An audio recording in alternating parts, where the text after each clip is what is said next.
नमस्कार, जनतंत्र टीवी देख रहे हैं आप। मैं हूं आपके साथ साहिल धुलिया। बुलेटिन की शुरुआत करेंगे बड़ी खबर के साथ। बीजेपी खेमे से इस वक्त की बड़ी खबर। डॉक्टर हर्षवर्धन ने सक्रिय राजनीति से किनारा कर लिया है। उन्होंने कहा कि मेरा क्लिनिक मेरा इंतजार कर रहा है। बीजेपी की पहली लिस्ट में उन्हें जगह नहीं मिली थी।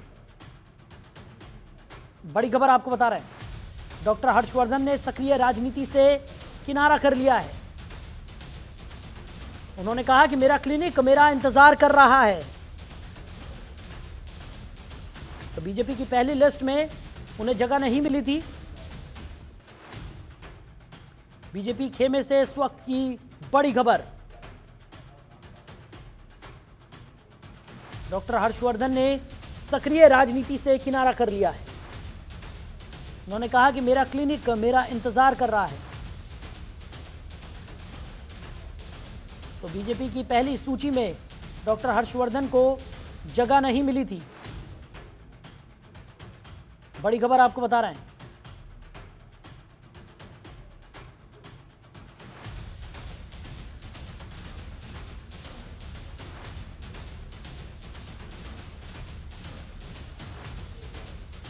तो गौतम गंभीर के बाद डॉक्टर हर्षवर्धन ने भी सक्रिय राजनीति से किनारा कर लिया है। उन्होंने कहा कि मेरा क्लिनिक मेरा इंतजार कर रहा है। खबर पर ज्यादा जानकारी के साथ हमारे सहयोगी दीपक हमारे साथ जुड़ गए। दीपक, क्या कुछ निकलकर सामने आ रहा है? पहले गौतम गंभीर और अब डॉक्टर हर्षवर्धन ने भी सक्रिय राजनीति से किनारा कर लिया है। उन्होंने साफ तौर पर यह कह दिया कि उनका क्लिनिक उनका इंतजार कर रहा है। क्या वजह मानी जाए? बिल्कुल बिल्कुल साहिल, देखिए जिस तरीके से लगातार जिनका जिनका टिकट कट रहा है या फिर कहा जाए कि जिनको टिकट नहीं दिया जाएगा, वो लोग लगातार जो है वो ट्वीट करके कह रहे हैं कि हमने राजनीति से संन्यास ले लिया है। हालांकि आज हर्षवर्धन ने ट्वीट करके साफ कहा कि मेरा 30 साल का राजनीतिक कैरियर अब मैं इसको यही समाप्त करता हूं। अब मुझे मेरे क्लिनिक को जरूरत है, अब मैं वहीं जा रहा हूं।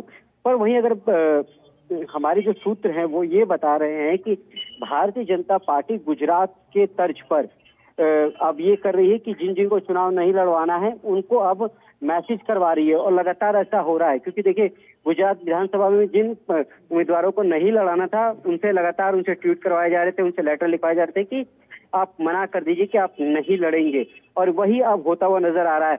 हालांकि थोड़ा सा और इंतजार करना होगा।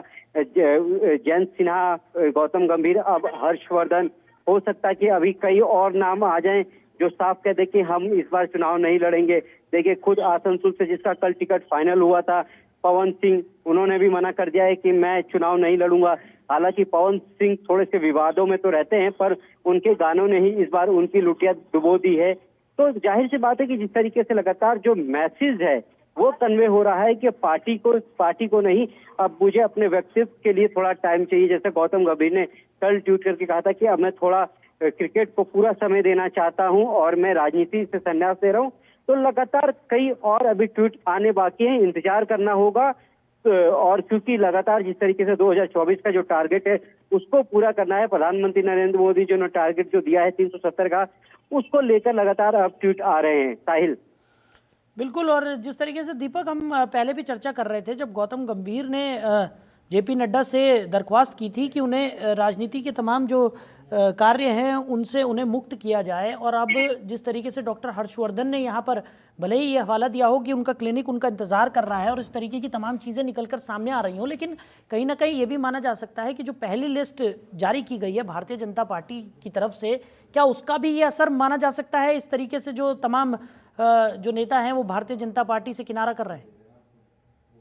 बिल्कुल, देखिए, क्योंकि हर्षवर्धन लगातार 2 बार मंत्री थे, सांसद थे।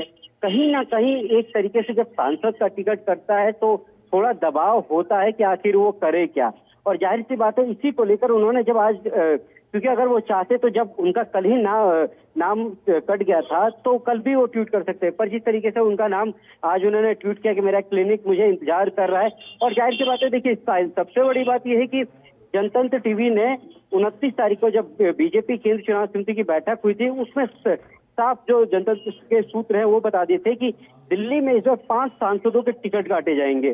और देखिए, वैसा ही हुआ। चाहे वो परवेश वर्मा हो, रमेश बिदूड़ी हो, मीनाक्षी लेखी हो, डॉक्टर हर्षवर्धन हो, इन सब के नाम काट दिए गए और इनकी जगह नए उम्मीदवारों की घोषणा कर दी गई।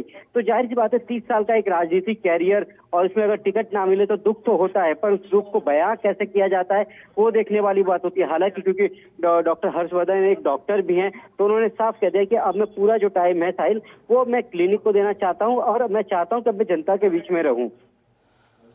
बिल्कुल दीपक, और साथ ही साथ अगर बात की जाए जिस तरीके की स्थितियां यहाँ पर देखने को मिल रही हैं, ऐसा ही माना जा सकता है कि भारतीय जनता पार्टी लगातार फूक फूक कर कदम यहाँ पर अब उस भारतीय जनता पार्टी को रखने की ज़रूरत है, क्योंकि तमाम जो बड़े नेता है वो अगर इस तरीके से पार्टी से किनारा करेंगे तो कहीं ना कहीं लोकसभा चुनाव में इसका असर भी देखने को मिल सकता है। चलिए दीपक, हमारे साथ जुड़ने के लिए, इस तमाम जानकारी के लिए आपका बहुत शुक्रिया।